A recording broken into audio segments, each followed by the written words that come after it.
آمنوا صلوا عليه وسلموا تسليما اللهم صل على محمد وآل محمد وعجل فرجهم. بسم الله الرحمن الرحيم. قل هو الله أحد الله الصمد لم يلد ولم يولد ولم يكن له كفوا أحد. صدق الله العلي العظيم. اللهم صل على محمد وآل محمد وعجل فرجهم.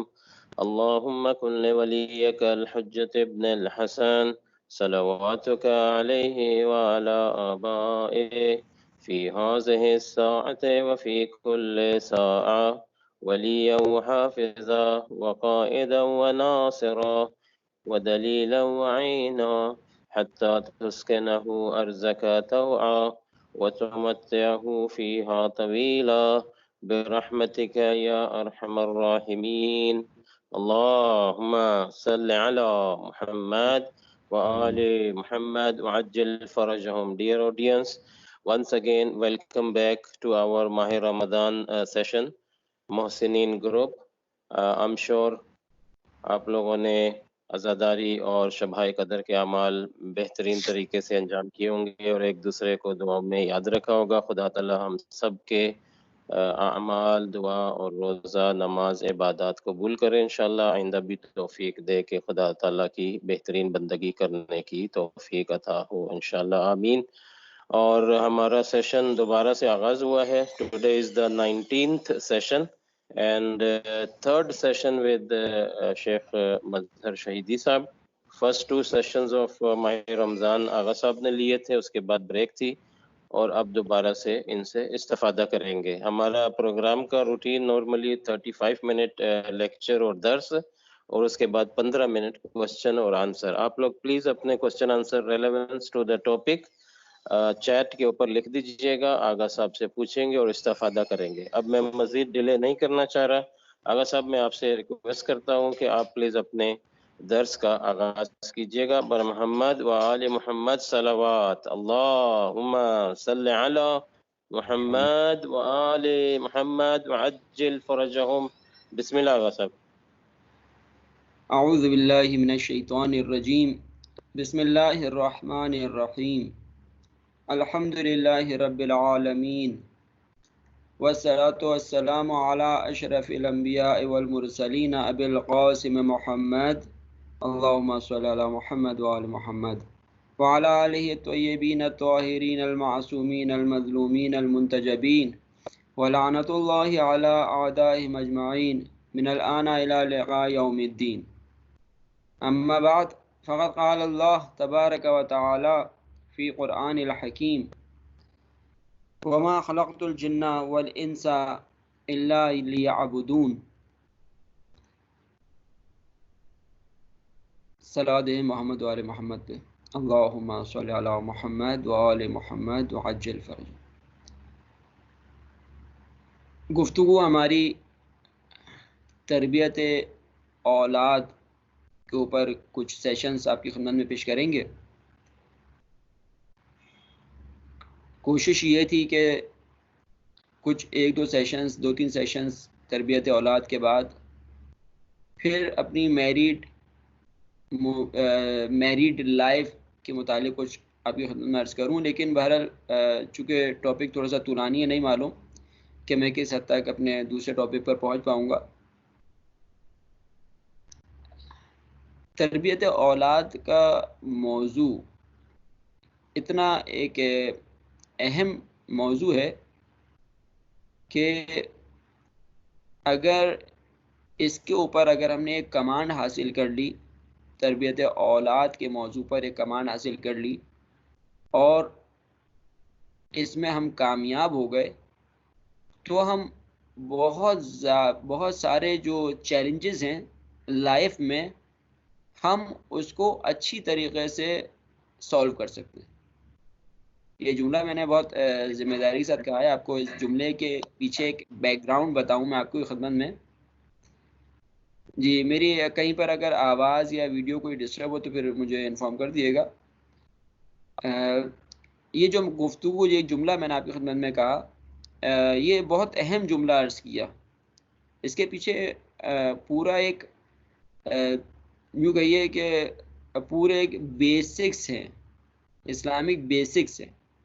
یعنی اگر کوئی شخص اپنے گھر کی تربیت، اپنی اولاد کی تربیت، اپنا ایک اسمال ورلڈ جس کو ہم کہتے ہیں، ایک چھوٹی سی دنیا یا چھوٹا جو جہان اس کے اپنے گھر میں موجود ہے، اگر اس نے اچھی طریقے سے اس کی تربیت کر لی تو بہت سارے چیلنجز کو فیس کرنے میں اس کے لیے مشکل نہیں ہوگی. کس طریقے سے؟ پریکٹیکل ورلڈ میں، چونکہ بہرحال لوگ سوال پوچھتے ہیں مختلف دنیا سے، اور ہم ان کو جب اس کا سولوشن بتاتے ہیں اور ان کا جو رسپانس آتا ہے اس بیس کے اوپر آپ کو میں آپ کی خدمت میں عرض کر رہا ہوں. اور اس کے علاوہ خود اسلامک بیسکس کے اوپر بھی ڈیپینڈ کرتے ہوئے آپ کی خدمت میں عرض کرتا ہوں کہ آج کل دنیا کا ایک ہاٹ ایشو وہ انسان کی تربیت ہے. اولاد کی تربیت نہیں، انسان کی تربیت. اولاد کی تربیت میرا موضوع ہے، لیکن یہ ہاٹ ایشو انسان کی تربیت ہے. ہم دیکھ رہے ہیں کہ ملک، دنیا کے جو ممالک ہیں ان میں انسان کی تربیت کے حوالے سے بہت زیادہ مشکلات ہیں، بہت زیادہ پرابلمس فیس کی جا رہی ہیں. یہ ایک اس کا سینیریو ہے. دوسری طرف آئیں تو ہم دیکھیں گے کہ ہمارے مومنین بہت زیادہ بعض اوقات مجبور ہو جاتے ہیں کہ دوسری ایسی کنٹریز میں سفر کریں یا وہاں پر باقاعدہ طور پر ریزیڈنسی حاصل کریں کہ جو کفار ممالک ہیں، جن کے اندر تربیتی ایشوز بہت زیادہ ہیں. البتہ ٹھیک ہے، کوئی یہ شخص کہے کہ کچھ پازیٹیو ہے کچھ نیگیٹو ہے، لیکن بہرحال ایشوز ہیں، موجود ہیں. یہ ایک حقیقت ہے.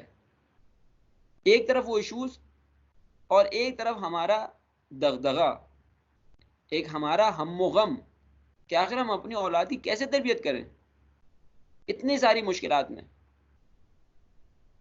میرے ساتھ ساتھ چلیے گا، بہت ایک ایک پوائنٹ میں بہت زیادہ تفصیل سے بیان نہیں کر پاؤں گا بہرحال، تو اپنے اذہان کو میرے ساتھ رکھیے گا. ایک طرف ہمیں اپنی اولاد کی تربیت کا ہم و غم ہے، دوسری طرف ہم معاشرے میں دیکھ رہے ہیں کہ جو کفار ممالک کے خاص طور پہ وہاں پہ زیادہ مسائل ہیں، اسلامی معاشروں میں بھی کم مسائل نہیں ہیں. یہ ایک حقیقت ہے. اب ہماری کیا ذمہ داری بنتی ہے؟ اس کو بیان کرنے کے بعد ایک اور طرف آپ لے کے آئیے، ایک اور پوائنٹ، ایک اور رخ سے میں آپ کو ایک تصویر کا ایک اور رخ بھی دکھاؤں. جو لوگ تربیت پا چکے، جو لوگ آج معاشرے میں دینی ایکٹیویٹیز میں انوالو ہیں، ان کی تعداد بھی ٹھیک ٹھاک زیادہ ہے، وہ بھی بہت زیادہ کامیاب ہیں. حتیٰ کہ ویسٹرن کنٹریز کے جہاں پہ بہت زیادہ ایشوز بڑھے ہوئے ہیں، اس کے باوجود ہم دیکھتے ہیں کہ اتنے زیادہ لوگ وہاں پر علم دین کی طرف آ رہے ہیں، اور جو علم دین کی طرف نہیں بھی آ رہے وہ حرام حلال کا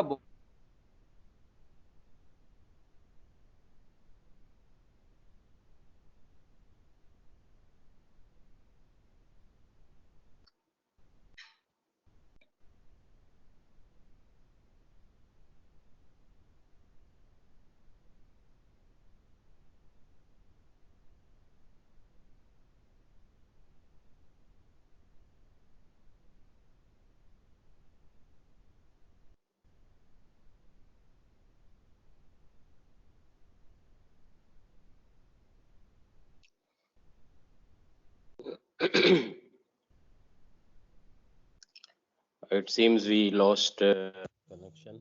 We are just trying to connect with ourselves.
السلام علیکم ورحمۃ اللہ.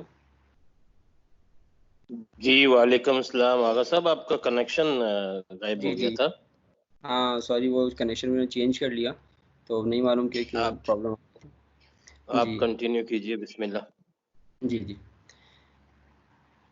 جی ہماری گفتگو چل رہی تھی اس بات کے اوپر کہ ایک طرف ہم یہ دیکھتے ہیں کہ اتنے ایشوز ہیں، دوسری طرف ہم دیکھتے ہیں کہ نہیں ماشاءاللہ سے ہمارے دینی حلقے بہت کامیاب ہیں. حتیٰ خود ویسٹرن کنٹریز سے ہم جو علماء کی تعداد روز بروز علماء علم دین کی طرف بڑھتے ہوئے، لوگ حرام حلال کی پابندی کرتے ہوئے، جو علماء نہیں ہیں وہ حرام حلال کی جس طریقے سے پابندی کر رہے ہیں، اس کی کیا وجہ ہے؟ ہر شخص کے ذہن میں ایک سوال آتا ہے، کیا وجہ ہے، کیوں ایسا ہو رہا ہے؟ آیا وہ سوسائٹیز اس طریقے کے اچھے لوگ تربیت کر رہی ہیں؟ آیا یہ شیطانی تربیتوں کا اثر ہے کہ جب شیطان کے مقابلے میں انسان آتا ہے تو خود آٹومیٹیکلی اپنی زیادہ پرواہ کرنا شروع کر دیتا ہے؟ آخر کیا وجہ ہے؟ تو اس میں ہم یہ دیکھتے ہیں کہ ایسے افراد خود اس کو اگر ہم ریسرچ کریں اس کے اوپر اور دیکھیں وہاں کے افراد رہنے والوں کے بارے میں دیکھیں اور خود دینی بیسس کے اوپر بیسکس جو ہیں ان کو اگر ہم دیکھیں تو ہم دیکھتے ہیں کہ وہ لوگ کامیاب ہیں کہ جنہوں نے اپنے گھر کے ماحول کو کنٹرول کیا ہوا ہے. کنٹرول کرنے سے مراد اجبار اور زبردستی اور یہ چیز نہیں ہے، لیکن کنٹرول کرنے سے مراد یہ ہے کہ جنہوں نے اپنے گھر کی تربیت کے اوپر اچھا خیال رکھا ہوا ہے، اپنے گھر کے ماحول کو اچھا بنایا ہوا ہے، اپنے گھر کی کو اسلامی تربیت سے آشنا کیا ہوا ہے، وہ بہت زیادہ کامیاب ہے. اچھا اس سے ایک اور یہ ذہن میں کسی کے نہ آئے کہ اس کا مطلب ہے کہ باہر سوسائٹی میں تربیت کا ہونا ضروری نہیں ہے. نہیں، سوسائٹی کی طرف سے، اسکولز اینڈ کالجز کی طرف سے، مدارس کی طرف سے اگر انسان کی تربیت ہو رہی ہے اور تربیت کرنے کا موقع ہے تو بہت اچھی بات ہے، اس کو ہم اگنور نہیں کر سکتے. لیکن اس کے باوجود اگر ہم یہ ساری چیزیں اویلیبل نہیں ہیں تو اس میں ہماری جو پہلی ڈیوٹی ہے وہ یہی ہے کہ ہم اپنے گھر کے ماحول کو خوبصورت بنا لیں، اپنے گھر کے ماحول کو بہترین کر لیں. اگر ہم نے اپنے گھر کے ماحول کو بہترین کر لیا اور اسلامک پوائنٹ آف ویو سے اگر ہم تربیت کرنے میں کامیاب ہو گئے تو ہم دیکھتے ہیں کہ ہمیں اس کا 80 to 90% رزلٹ ملتا ہے. 100% ممکن ہے نہ ملے اور 100% کی ہماری ذمہ داری بھی نہیں ہے، لیکن ہم دیکھتے ہیں کہ نہیں الحمدللہ لوگ کامیاب ہیں. اور جس کی وجہ سے ایک اور ہمیں پازیٹیو پوائنٹ یہ مل رہا ہے کہ اسلام کے کلمہ توحید پڑھنے والے وہ جگہ جگہ موجود ہیں. اسی پہ ایک بہت اچھا ایک واقعہ جناب موسیٰ کا آپ کی خدمت میں پیش کروں. بہرحال تو جب ایک چیونٹی نے حضرت موسیٰ سے پوچھا، کہا کہ حضرت میرے فرزند کے لیے دعا کیجیے گا کہ خدا مجھے فرزند دے. اب یہ دعا جب کی گئی تو اس وقت پوچھا کہ یہ بتاؤ کہ تم ظاہراً مجھے لگ رہا ہے کہ یہ حضرت سلیمان سے واقعہ، البتہ اگر میں تھوڑا سا اس میں تھوڑا سا میس اپ کر رہا ہوں اس میں بہرحال. تو اس نے جب حضرت نے پوچھا، نبی خدا نے پوچھا کہ تم ایسی دعا کیوں مانگ رہی ہو، چونٹی سے کہا کہ تم ایسی دعا کیوں چاہ رہی ہو؟ تو اس کا جواب دیکھیں آپ، ایک چونٹی کا جواب کہ میں چاہتی ہوں کہ دنیا میں کلمہ گو کی تعداد بڑھ جائے، یعنی خداوند متعال کا کلمہ پڑھنے والے افراد کی تعداد بڑھ جائے. اتنی توجہ ایک چونٹی کی اور ایک ہم اس کو حیوان کہیں تو توہین نہیں ہے، بہرحال ایک حیوان اور ایک جانور کی اتنی سمجھ اور اتنی بصیرت ہے کہ اس نے اس طریقے کا خدا کے نبی کو جواب دیا. تو بہرحال اسی وجہ سے ہم دیکھ رہے ہیں کہ آج دنیا میں ہماری کچھ مشکلات کے باوجود دنیا میں کلمہ گو افراد کی تعداد مسلسل بڑھ رہی ہے. اور پھر میں اپنے اس پوائنٹ کی طرف آؤں گا کہ بھائی اس کا اصل کیا ہے، اس کی ایک علت، ایک بگ ریزن جو ہے وہ کیا ہے، وہ یہی ہے کہ انسان اپنے اولاد کی بہترین تربیت کر سکے. اگر کوئی بھی انسان اس میں کامیاب ہو گیا تو دیکھیں کہ وہ پورے معاشرے کو بھی تبدیل کر سکتا ہے. اور خدا نخواستہ اگر کوئی کامیاب نہیں ہوا تو وہ صرف نہ ہی کہ خود کامیاب نہیں ہوگا بلکہ یعنی اس کی اولاد بہتر اس کی بہتر پرورش نہیں ہو پائے گی، بلکہ وہ خود بھی ڈسٹرب ہی رہے گا۔ اتنی اہمیت ہے تربیت کی۔ میں پوائنٹ وائز آپ کی خدمت میں بیان کروں گا، ان پوائنٹ وائز کو مجھے امید ہے کہ آپ لوگ تھوڑا سا ذہن میں رکھیں گے۔ اب ہم آتے ہیں اپنے موضوع کی طرف۔ تربیت، تربیت کے معنی کیا ہیں؟ تربیت کے معنی بہت زیادہ دقیق اور ایگزیکٹ اس کی طرف نہیں آتے، لغت کی طرف۔ بہرحال تربیت یعنی کیا؟ یعنی ٹرین کرنا۔ خدا کیا ہے؟ خدا مربی ہے، خدا تربیت کرنے والا ہے، خدا تربیت کرنے والا ہے، خدا مربی ہے۔ تو پھر والدین کس کام کے؟ آیا والدین بھی مربی ہیں؟ توجہ فرمائیے گا، بہت اہم سوال ہے یہ۔ جو بھی تربیت کر رہا ہے آیا وہ مربی ہے؟ خداوند متعال مربی ہے، کسی کو شک و شبہ نہیں۔ والدین، عام معاشرہ، علماء، دیندار افراد، اسکولز اینڈ کالجز کے ٹیچرز، اسکول اینڈ کالجز کے مینجمنٹ، یہ سب کیا ہیں پھر؟ آیا یہ لوگ مربی ہیں؟ یہ تربیت کرنے والے ہیں؟ یہ بہت اہم سوال ہے۔ اگر یہ چیز کلیئر ہو گئی تو مجھے لگ رہا ہے کہ میں اپنی ساری گفتگو جو آئندہ آنے والی ہے وہ میں آپ کے سامنے کلیئر کر سکتا ہوں، وہ آپ کے ذہن میں بیٹھ جائے گی۔ لیکن اگر یہی چیز کلیئر نہیں ہوئی تو ممکن ہے کہ بہت سارے جو آگے میں آپ کی خدمت میں ڈسکشنز آپ کو بیان کروں، ہر ڈسکشن میں، ہر چیز میں ممکن ہے کہ آپ کے پاس ایک کوسچن مارک موجود ہو۔ دوبارہ یہی کہ آیا خدا تو مربی ہے، آیا والدین بھی مربی ہیں؟ اتنے سارے لوگ بھی مربی ہیں؟ نہیں، یہ لوگ مربی نہیں ہیں، یہ لوگ تربیت کرنے والے نہیں ہیں۔ پھر کیا ہیں یہ لوگ؟ آیا والدین کی ذمہ داری ہے تربیت کرنا؟ نہیں، والدین کی ذمہ داری نہیں ہے تربیت کرنا۔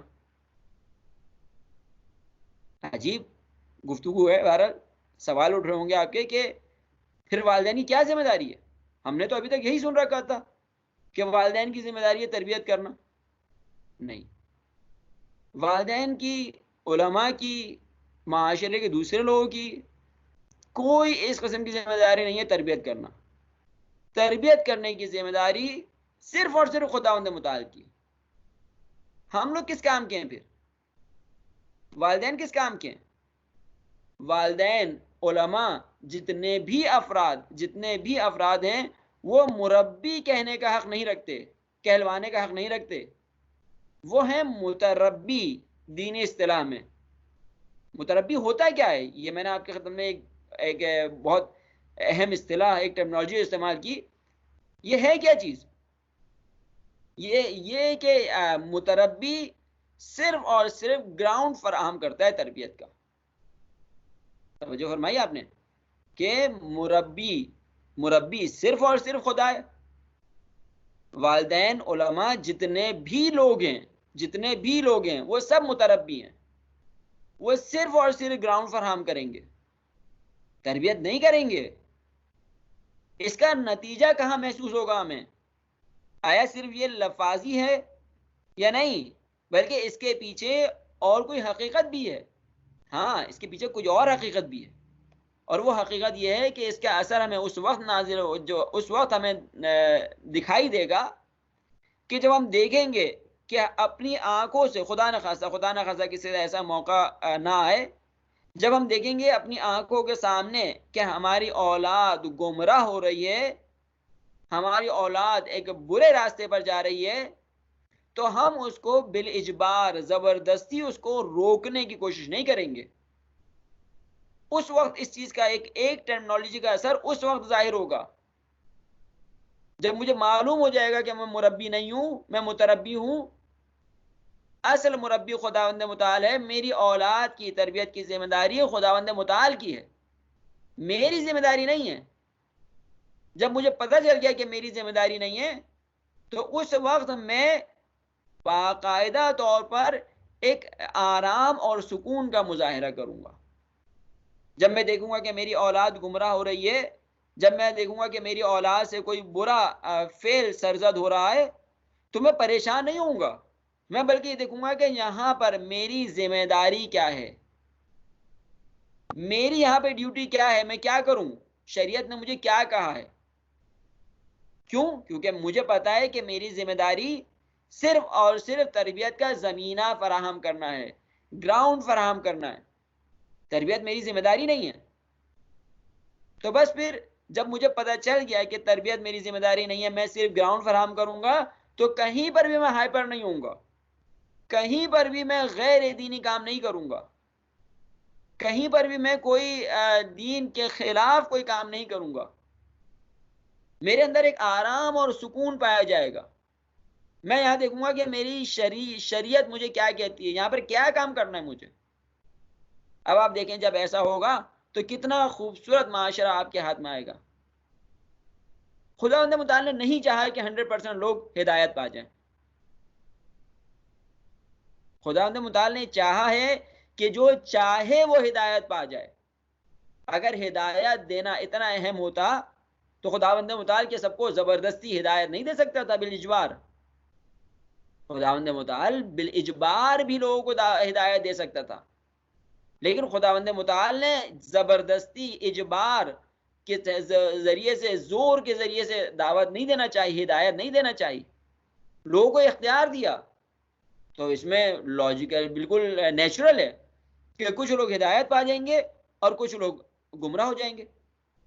اب جب ایسی صورتحال ہو تو مجھے کون سی ٹینشن ہے، مجھے کیا مشکل ہے کہ میں فکر کروں کہ ہاں میری اولاد گمراہ ہو رہی ہے یا ہدایت پا رہی ہے۔ میری کیا ذمہ داری ہے؟ میری ذمہ داری یہ ہے کہ میں یہ دیکھوں کہ آیا میں نے اپنی اولاد کی تربیت میں، اپنی اولاد کی تربیت کرنے میں جو مجھے گراؤنڈ فراہم کرنا تھا، آیا میں نے اس کے اندر کوئی کوتاہی تو نہیں کی؟ اگر میں اس طرف سے مطمئن ہوں کہ میں نے کوئی کوتاہی نہیں کی، میں نے کوئی غلط کام نہیں کیا، تو اب میری اولاد صحیح راستے پہ جائے یا غلط راستے پہ جائے، اس کو ہدایت ملے یا وہ گمراہ ہو جائے، وہ اس کی عاقبت اچھی ہو یا اس کی عاقبت بری ہو، مجھے پرواہ نہیں ہونا چاہیے۔ کیوں؟ کیونکہ مجھے پتا ہے میں صرف متربی ہوں، مربی نہیں ہوں۔ یہ خداوند متعال کا کام ہے، یہ خداوند متعال کی ذمہ داری ہے۔ مجھے دیکھنا میں نے اپنا فرض ادا کیا یا نہیں کیا، مجھے اس سے سروکار نہیں کہ خداوند متعال نے اپنی ذمہ داری ادا کی یا نہیں کی۔ ہم خداوند متعال کی رسپانسبلٹیز معین کرنے میں، اس کی ڈیوٹیز مشخص کرنے میں اپنی ساری عمر ضائع کر دیتے ہیں۔ خداوند متعال کیا کرنا چاہیے؟ نہیں، مجھے دیکھنا چاہیے مجھے کیا کرنا چاہیے۔ جب میرے لیے واضح ہو جائے گا کہ مجھے کیا کرنا چاہیے تو پھر میں اتنی ٹینشن نہیں لوں گا، اپنی خوبصورت زندگی بہترین طور پہ گزاروں گا۔ یہ ایک اس کا رخ ہے۔ ایک دوسرا رخ یہ ہے کہ بعض اوقات عسیٰ ان تکرہوا شیئا وہو خیر لکم، کبھی کبھار ایسا ہوتا ہے کہ تمہیں کوئی چیز بری محسوس ہو رہی ہوتی ہے اور وہ تمہارے لیے بہت اچھی ہوتی ہے۔ ممکن ہے بعض اوقات لوگ سوچیں کہ یہ کیا کام ہے، یہ میری اولاد تو غلط کام کر رہی ہے۔ نہیں، ممکن ہے کہ وہ ٹیمپرری طور پر غلط کام ہو لیکن حقیقت میں وہ اچھا کام ہو۔ اگر میں غصے کی نگاہ سے دیکھوں گا، اگر میں ہائپر ہو کے دیکھوں گا تو مجھے بہت سارے اچھے کام بھی غلط نظر آئیں گے، لیکن اگر میں سکون سے دیکھوں گا اس کو اور صبر سے کام لوں گا تو ممکن ہے کہ وہ ایک فعل میری اولاد سے غلط ہو جائے لیکن اس کے بعد وہ خود پشیمان ہو کر اگلا اسٹیپ بہت اچھا اٹھا لے۔ کیوں؟ کیونکہ میں بہت سکون سے دیکھ رہا تھا اس کو، میں بہت سکون سے اس پرابلم، اس ٹربل کو دیکھ رہا تھا، اس کی میں نے ٹربل شوٹنگ کی، بہت اچھی طریقے سے کی، اس طریقے سے کی جو شریعت نے مجھے بتائی تھی۔ کتنا زمین آسمان کا فرق ہو گیا۔ یعنی پوری بیسکس چینج ہو جائیں گی۔ بہت توجہ طلب نقطہ ہے، خود ایک اولاد کی تربیت، دوسرا یہ کہ میری ذمہ داری کہاں تک ہے۔ ایسا تو نہیں کہ میں ایک غیر شرعی طور پہ ایک اچھے کام کو کرنے کے لیے کوشش کر رہا ہوں۔ بعض لوگ کسی نجس چیز سے، کسی کپڑے کو پاک کرنے، کسی نجس لکوڈ سے، کسی نجس کپڑے کو پاک کرنے کی کوشش کرتے ہیں. ہم لوگ بہت زیادہ، ہم سب اس میں انوالو ہیں. ڈیلی لائف میں ہم یہی کر رہے ہوتے ہیں. تھوڑی سی دقت کرنے کی ضرورت ہے، تھوڑی سی دقت، غور و فکر کرنے کی ضرورت ہے کہ ایسا تو نہیں کہ میں کسی غلط کام کے ذریعے سے کسی غلط کام کو صحیح کام کرنے کے لیے اس کو استعمال کر رہا ہوں.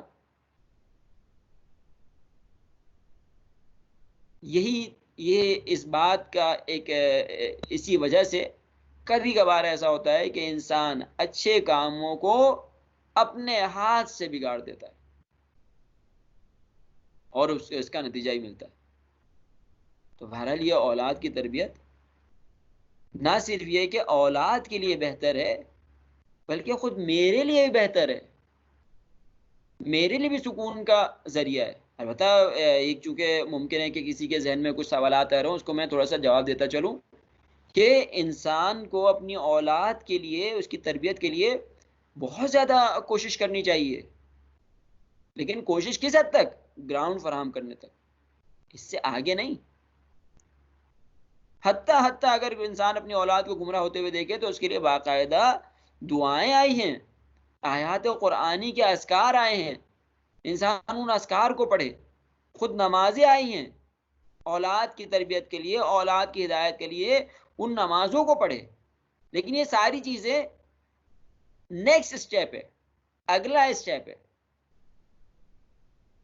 اب پہلا اسٹیپ پریکٹیکلی خود انسان شریعت کو سمجھے اور اس کے اوپر عمل کرے. اس کے بعد پھر اگلا اسٹیپ آئے گا کہ انسان اگر انسان سے کچھ نہ ہو تو وہی اذکار، وہی دعائیں کہ جو والدین کی محبت کے اوپر دلیل ہوتی. اور خدا نہ کرے کوئی شخص اپنی آنکھوں کے سامنے اپنی اولاد کو بگڑتا ہوا دیکھے، لیکن اس کے راستے ہیں، اس کے طریقے ہیں، اور بگڑنے کے اسٹینڈرڈز بھی مختلف ہیں. بعض اوقات انتہائی بہترین کام سامنے والا کر رہا ہوتا ہے، ہماری اولاد بہترین کام کر رہی ہوتی ہے، ہماری نظروں میں بری ہوتی ہے. کیوں؟ کیونکہ وہ ہماری نفسانی خواہشات کے خلاف ہوتی، شریعت کے خلاف نہیں ہوتی، وہ ہماری نفسانی خواہشات کے خلاف ہوتی ہیں، وہ ہماری سوسائٹی کی جو فالس ویلیوز ہوتی ہیں، جو غلط ویلیوز ہوتی ہیں، ان کے خلاف ہوتی ہیں. یہ معیارات ہوتے ہیں. اس کی بنیاد پر ہم لوگ اس کی ججمنٹ کر رہے ہوتے ہیں. نہیں، بلکہ ہمیں پہلے خود ان اسٹینڈرڈز کو سمجھنا ہوگا، اس کے بعد پھر ہم آگے بڑھیں گے. یہ 2 پوائنٹس میں نے آپ کی خدمت میں عرض کیے. تیسرا پوائنٹ، چونکہ ابھی تھوڑا سا وقت ہے، میں تیسرے پوائنٹ کو صرف آپ کی خدمت میں ایک تھورولی، ایک اجمالی طور پر بیان کر لوں، اور انشاءاللہ اس تیسرے پوائنٹ کو ہم اگلی اپنی ڈسکشن میں لے کے چلیں گے. خداوند متعال نے انسان کو خلق کیا، جو آیت بھی میں نے آپ کی خدمت میں تلاوت کرنے کا شرف حاصل کیا، وما خلقت الجن والانس الا لیعبدون. ہم نے انسان کو خلق نہیں کیا مگر یہ کہ وہ پروردگار متعال کی عبودیت اختیار کرے. یعنی بہترین شخص کون ہے؟ کہ جو بہترین طور پر خداوند متعال کی عبودیت اختیار کرے. بہترین شخص وہ ہے کہ جو بہترین طور پر خداوند متعال کی اطاعت کرے. میں اپنی اولاد کو تربیت کروں، مجھے دیکھنا ہے کہ آیا میں نے اپنی اولاد کی اچھی تربیت کی یا نہیں کی. یعنی وہی دوبارہ کہ میں نے اپنی اولاد کی تربیت کا زمینہ فراہم کیا یا نہیں کیا. یہ جو ہمارے ہاں یہ جو الفاظ بعض اوقات جیسے میرے منہ سے بھی غلط نکل رہے ہیں، اسی طریقے سے لوگوں کے منہ سے غلط نکلتے ہیں، اور اس کے بعد وہ ان کے دلوں کے اندر بیٹھ جاتے ہیں، جس کی وجہ سے پورا سسٹم خراب ہوتا ہے. اب میں دیکھ رہا ہوں کہ آیا میں نے اپنی اولاد کے لیے بہترین زمینہ فراہم کیا یا نہیں کیا. اس میں مجھے یہ دیکھنا ہوگی کہ میں اپنی اولاد کے لیے خداوند متعال کی اطاعت کا زمینہ، خداوند متعال کی اطاعت کے لیے کتنا اس کا مددگار ثابت ہو رہا ہوں. جو مثال کے طور پر ایک انسان نے کیلکولیٹر بنایا،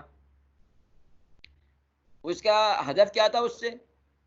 اس کا ہدف یہ تھا کہ یہ میتھمیٹیکل پرابلمس کو اچھی طریقے سے سالو کر سکے، میتھمیٹیکل کیلکولیشنز کو اچھی طریقے سے سالو کر کے ہمیں جواب دے سکے. اب یہی کیلکولیٹر، کیا مجھے اس سے امید ہونی چاہیے یہ کہ یہ مجھے بہترین طور پر جو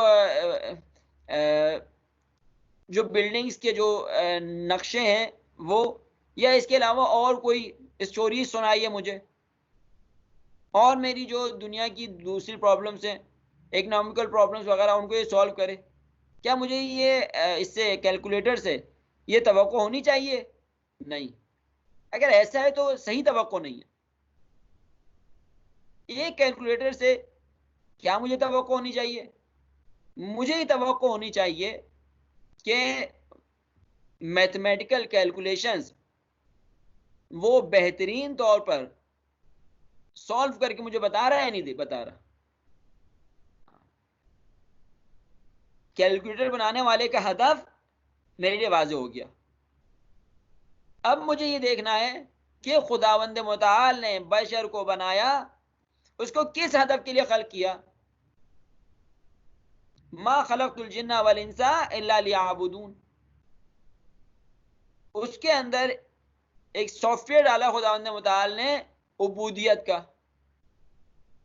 اب اگر بشر اس کے علاوہ کچھ اور کام کر رہا ہے تو وہ تو توقع کے خلاف ہے، اس کا تو فائدہ ہی نہیں ہے. فائدہ تو اس وقت ہوگا کہ جب بشر وہی چیز لا کر دے مجھے کہ جس کے لیے اس کو خلق کیا گیا ہے. کیلکولیٹر کا فائدہ وہی ہے کہ جب وہ مجھے چیز بتائے کہ جس کے لیے اس کو بنایا گیا ہے.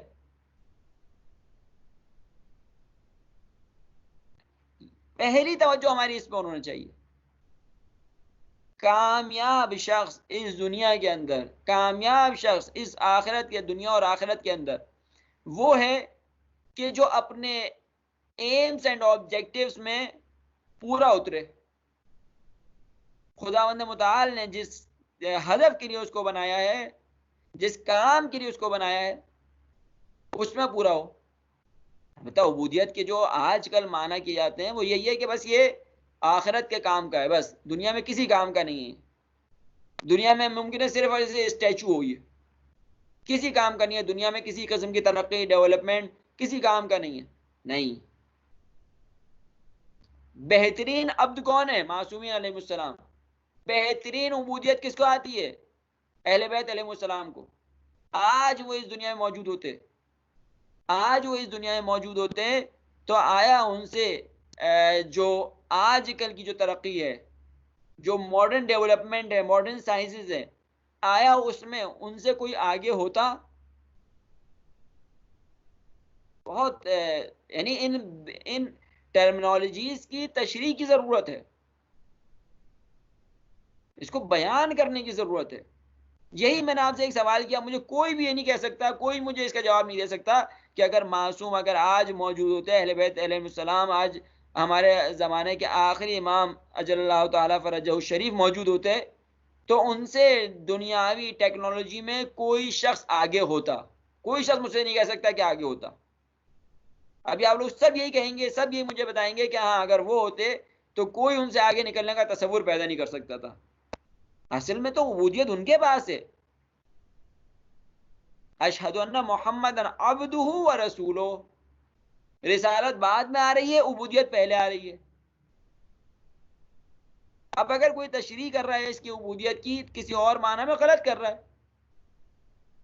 چاہے 1000 دلیل آپ کے پاس لا کر دے دے، وہ غلط کر رہا ہے. کیوں؟ اس سے پوچھیں کہ اگر آج ہمارے امام ہوتے کہاں پر ہوتے؟ ہمیں بھی ان کا پیرو ہونا چاہیے.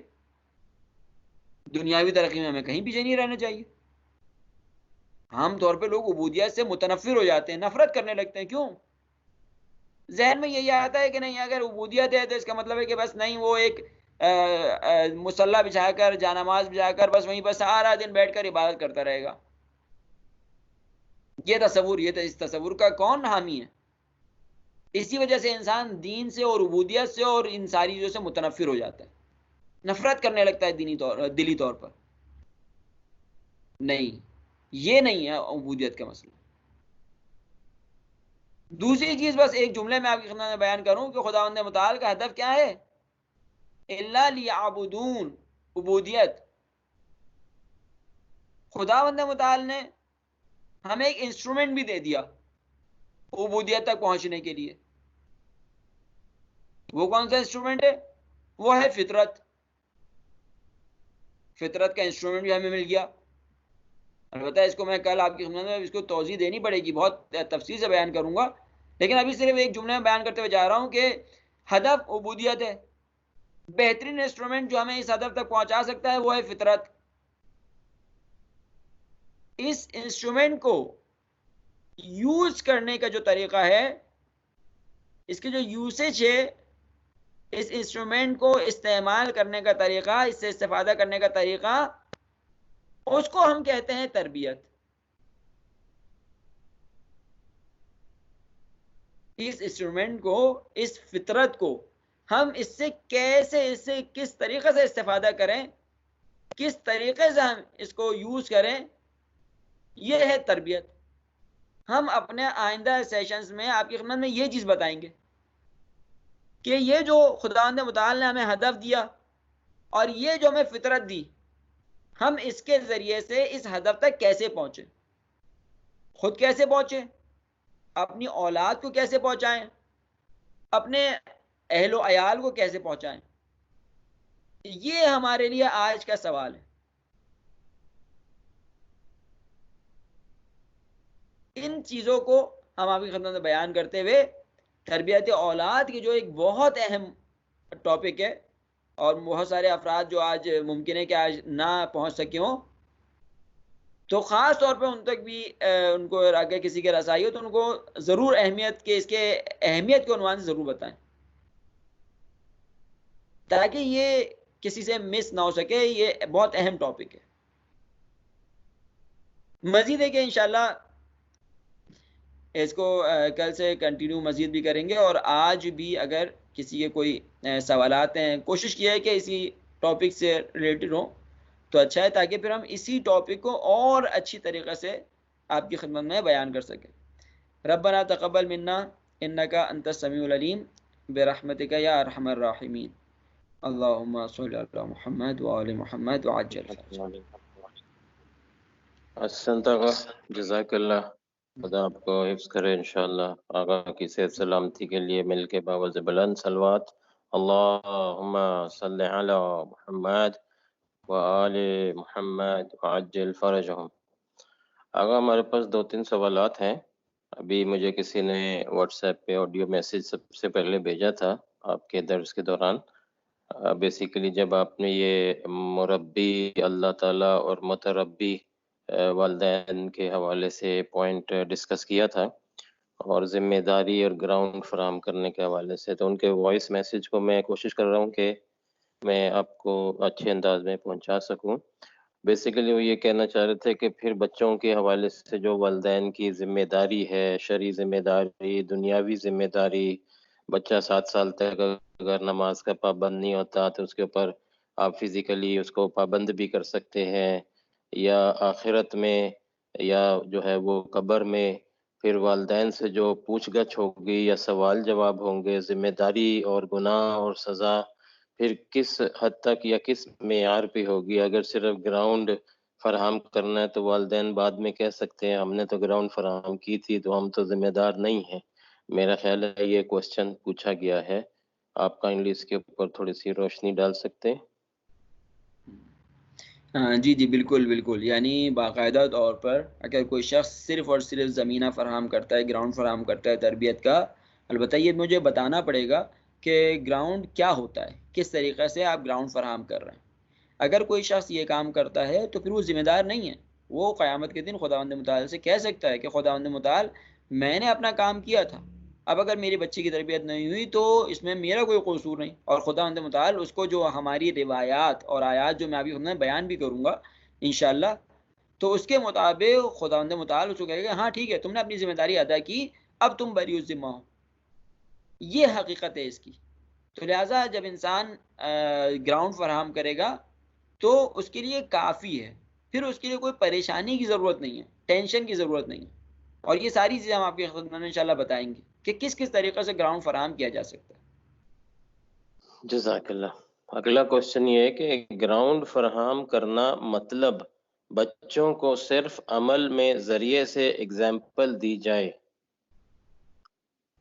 یہ کوشچن ہاں ہے. یہ سوال بھی وہی ہے، یعنی اس میں بہت توضیح اور تفصیل چاہیے کہ کس طریقے سے کیا کیا کام ہمیں کرنے ہیں کہ جس سے ہم ایک گراؤنڈ فراہم کر سکیں. تو بس یہ چونکہ وہ تفصیلات ہیں تو لہٰذا یہ ایک سوال ایک جملے میں آپ کو نہیں بتا پاؤں گا. ابھی ہم نے نیکسٹ کلاسز میں ممکن ہے 3-4 دن بھی لگے، ہو سکتا ہے 2 کلاسز میں اس کو ختم کرنے کی کوشش کروں گا، کیونکہ میں اگلے ٹاپک بھی چاہ رہا تھا کہ ایک اور ٹاپک بھی میریڈ لائف کے مطابق بیان کر دوں، لیکن یہ خیر مجھے کچھ کہہ نہیں پاؤں گا کہ کیا کر پاؤں گا. لیکن یہ کہ بہرحال کوشش کروں گا کہ اس کو جلد از جلد یہ آپ کی خدمت میں اس کو بس تھورولی ایک موٹی موٹی چیزیں آپ کی خدمت میں بیان کروں، ڈیٹیلز انشاءاللہ پھر کبھی انشاءاللہ. جی جزاک اللہ. اگلا کوشچن ہے کہ آپ کوئی جو ہے وہ can you give some crucial ground rules, کچھ گراؤنڈ رولز کے حوالے سے جو بچوں کے لیے سیٹ کیے جائیں اس کے بارے میں کچھ بتا سکتے ہیں؟ ہاں جی یہ مجھے کل بتانا ہے انشاءاللہ، تو ابھی میں بتانے سے وقت سے پہلے فائدہ نہیں ہے، انشاءاللہ کل آپ کی خدمت میں یہ سب بتاؤں گا آپ کی خدمت میں. تو گویا ابھی 2-3 کوشچن جو پوچھے گئے ان کا جواب ہوپ فلی کل آ جائے گا، اور اگر ان کا کوشچن ایڈریس نہیں ہوا تو آڈینس آپ کائنڈلی مجھے دوبارہ ریمائنڈ کرائیے گا یا آپ پوچھ سکتے ہیں. اگلا کوشچن یہ ہے کہ قیامت پر ایمان کو کیسے مضبوط کریں؟ ہاں اس کے روایت میں 2 طریقے آئے، اور وہ یہ ہے کہ ایک قرآن کی تلاوت اور دوسرا موت کا تذکرہ. البتہ موت کا تذکرہ نفرت والا نہیں، محبت والا. موت کا تذکرہ ضرور ہونا چاہیے اور انسان موت کو یاد کرے، لیکن خوف زدہ اور ایک برے چہرے اور برے فیس کے ساتھ نہیں، بلکہ ایک خوبصورت فیس کے ساتھ. اور جب انسان اس خوبصورت فیس کے ساتھ بھی یاد کرے گا موت کو، تب بھی اس کی آنکھوں سے اشک جاری ہو جائیں گے. تو اس کا مطلب یہ نہیں ہے کہ انسان بہت زیادہ خوف زدہ اور رخ سے موت کو یاد کرے. اور اسی طرح قرآن میں انسان حتی اگر بہشت کے بھی آیات بہت اچھی طریقے سے پڑھے تو اس وقت بھی اس کے اشک جاری ہو جائیں گے، اس کے آنکھوں سے آنسو جاری ہو جائیں گے. اس طریقے سے قرآن بھی انسان اس طریقے سے پڑھے. ضروری نہیں کہ ہر وقت اس کی آنکھوں سے آنسو جاری ہوں، لیکن میں ایک طریقہ بتا رہا ہوں کہ ہمیں ان چیزوں کا قرآن اور ذکر موت میں ضروری نہیں ہے کہ ہم ایک بہت برا اور بھیانک چہرہ اپنے سامنے لے کر آئیں. نہیں، ہم بہت خوبصورت اچھے چہرے کے ساتھ بھی ہم اپنے خدا سے ارتباط قائم کر سکتے ہیں، ہم اہل بیت سے ارتباط قائم کر سکتے ہیں. جی جزاک اللہ. اگلا کوشچن ہے کہ کچھ کتابوں کو آپ سجیسٹ کر سکتے ہیں جو ریفرنس ہوئی ہے ڈسکشن آپ کے ابھی سپیچ میں، تربیت یا جو ہے وہ مربی یا متربی، اور فردر ریسرچ کرنے کے لیے آئندہ دنوں میں پڑھنے کے لیے استفادہ کرنے کے لیے کچھ کتب کا ذکر کر سکتے ہیں؟ ہاں ابھی جو ہمارے سیشن چل رہا ہے اس میں اگر کوئی شخص جو روایات آئی ہیں کڈس کی ٹریننگ کے لیے، جو صرف روایات آئی ہیں، میں انشاءاللہ بکس بھی انشاءاللہ معرفی کروں گا، بتاؤں گا آپ لوگ کو. لیکن ابھی ہم جو 2-4 دن چل رہے ہیں، ابھی چونکہ میرے ذہن میں بہت زیادہ بکس میں نے ابھی میرے ذہن میں بھی نہیں ہے کہ کون سی انگلش میں اور اردو میں ترجمہ ہو چکی ہیں، تو میں پہلے اس کو دیکھ کر پھر ایک تو بتاؤں گا. دوسرے یہ کہ ابھی چونکہ 3-4 دن جو ہماری گفتگو چل رہی ہے، اس میں اگر کوئی شخص اگر روایات کا مطالعہ کر لیں، اور روایت کا مطالعہ بہت آسانی سے آپ گوگل پہ سرچ کریں تو آپ کو کڈس کی جو تربیت ہے اس کے مطابق روایات مل جائیں گی. اگر ان کا روایات کا مطالعہ کر کے اگر آپ درس میں تشریف لائیں گے تو آپ کے لیے بہت سارے پوائنٹس اچھی طریقے سے واضح ہو جائیں گے.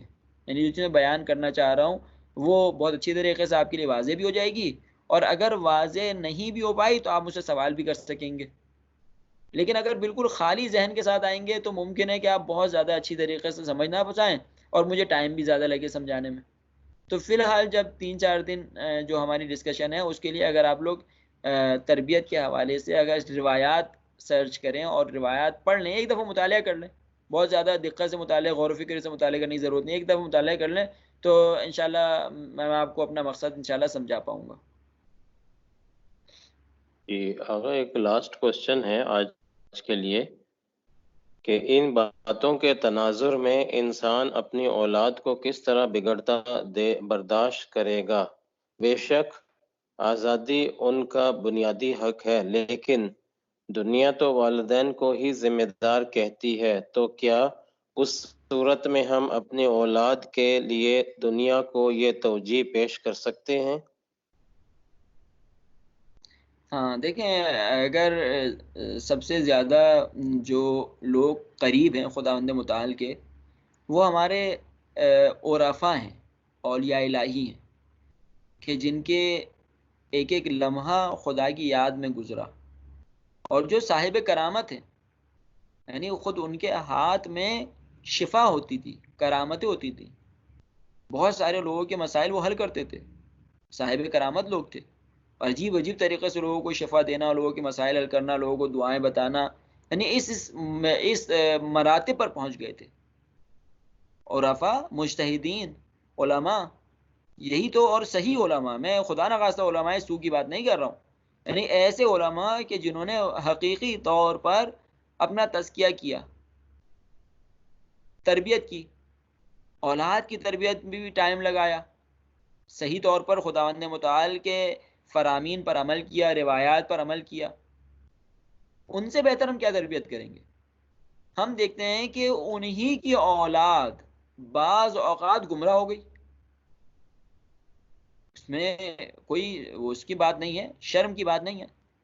یہ تو خداوند متعال کا ہمارے اوپر ایک کرم ہے کہ جب کوئی اس طریقے سے ہم کہتا ہے تو ہم اس کو صرف اس کی زبان بند کرنے کے لیے نہیں, بلکہ اس کو ایک لاجیکل جواب دیتے ہیں. ہم اس کو کہتے ہیں کہ بھائی پیغمبر انبیاء کی اولاد بھی تو گمراہ ہوئی ہے, اسی طریقے سے عرفاء, علماء, خود اہل بیت علیہ السلام کی اولادیں بعض اوقات ہمیں گمراہ نظر آئی ہیں.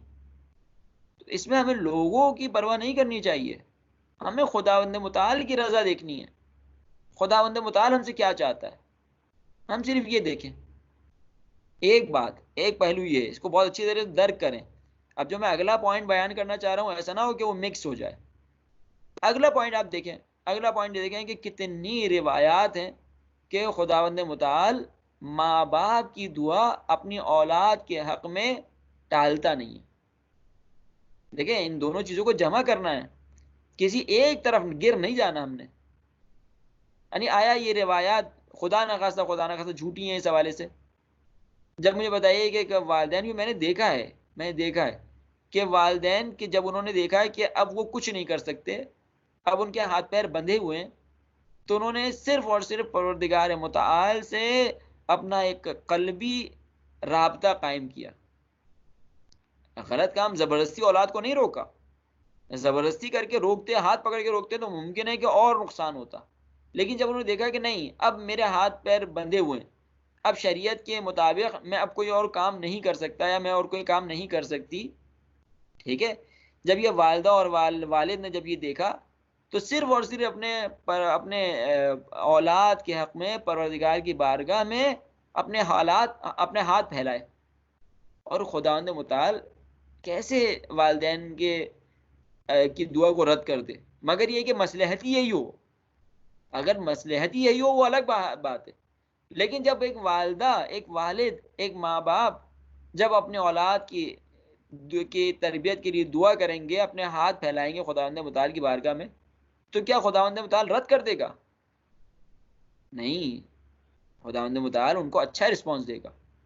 یا وہ جو نمازیں, وہ روایات آئی ہیں, وہ جو نمازیں آئی ہیں, جب والدین ان نمازوں کو پروردگار متعال کی بارگاہ میں خضوع اور خشوع کے ساتھ، گریے کے ساتھ پڑھیں گے تو کیا خداوند متعال ان کی اولاد کو بگڑنے دے گا؟ یا وہ جو اذکار آئے ہیں وہ اگر پڑھیں گے تو کیا ان کا کوئی اثر نہیں ہے؟ نہیں، ان کا بھی اثر ہے. تو بس پھر اب ایک رخ یہ دیکھیں اور دوسرا رخ یہ دیکھیں. اب ان کو ہم ایک پوائنٹ پہ جمع کرنے کی کوشش کرتے ہیں. کیسے جمع کریں گے؟ ہم ایک پوائنٹ پہ جمع کریں گے کہ اگر خداوند متعال کی مصلحت کا تقاضا نہیں ہوگا تو خداوند متعال کبھی بھی والدین کی بات کو رد نہیں کرے گا. کبھی بھی والدین کا گریا، والدین کا نماز شب، نماز تہجد میں ان کا گریا، ان کا رونا اپنے اولاد کے حق میں کبھی بھی اس کو رد نہیں کرے گا، ریجیکٹ نہیں کرے گا. تو بس یہ دینی مبانی ہے کہ جو آپ نے سوال کیا تو میں نے آپ کو اس کو بہت مختصر طور پر جواب دیا. تو بس اس کو اب کسی وقت فرصت ہوئی تو اس کو اور بھی کھول کے بیان کریں گے کہ کیا کیا چیزیں ہیں کہ جب انسان ظاہری طور پر دیکھ رہا ہوتا ہے کہ اب کچھ نہیں کر سکتا تو کیسے پروردگار متعال کی بارگاہ میں ہاتھ پھیلائے اور اپنی اولاد کے لیے دعا کرے. احسنت، جزاک اللہ. خدا تعالیٰ ہماری اس مختصر سی عبادت کو قبول کرے. ڈیئر آڈینس، ہمارا آج کا سیشن جو ہے وہ اپنے اختتام کی طرف پہنچ گیا ہے. Today we had some connection problem. We will try to solve it out inshallah for tomorrow. Or please do come back tomorrow at 8:15 p.m. sharp. We will try to start on time. اور اللہ تعالیٰ آپ سب لوگوں کو خیر و عافیت سے رکھے انشاءاللہ. اور آج کا سیشن ہمارا اختتام ہوا. بر محمد وآل محمد صلوات. اللہم صلی علی محمد وآل محمد وعجل فرجہم. والسلام علیکم ورحمۃ اللہ وبرکاتہ. وعلیکم السلام ورحمۃ اللہ. التماس دعا انشاءاللہ. فی امان اللہ.